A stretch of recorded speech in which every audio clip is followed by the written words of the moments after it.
अध्यक्ष महोदय, दुसरा बिकट प्रश्न आहे, खास करून मुंबईचा प्रश्न मी मांडीन इथे, तो म्हणजे बीएसटी बसचा आहे. बीएसटी बसचा प्रश्न आहे. मी आज अलीकडेच वाचत होतो, ग्रॅच्युटी दिली जात नाहीये, पेन्शनला कुठेतरी अडचण येते, पगार आहेत ते वेळेवर दिले जात नाहीयेत.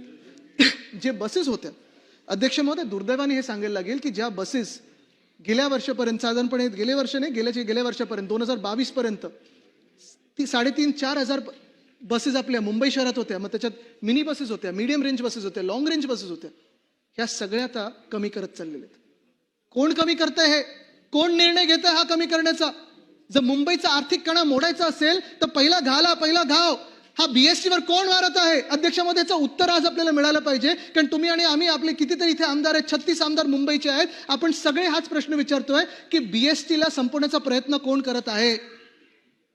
जी बीएसटी अनेक वर्ष चांगली चालत होती, मुंबईची खरी लाईफलाईन ही बीएसटी आहे.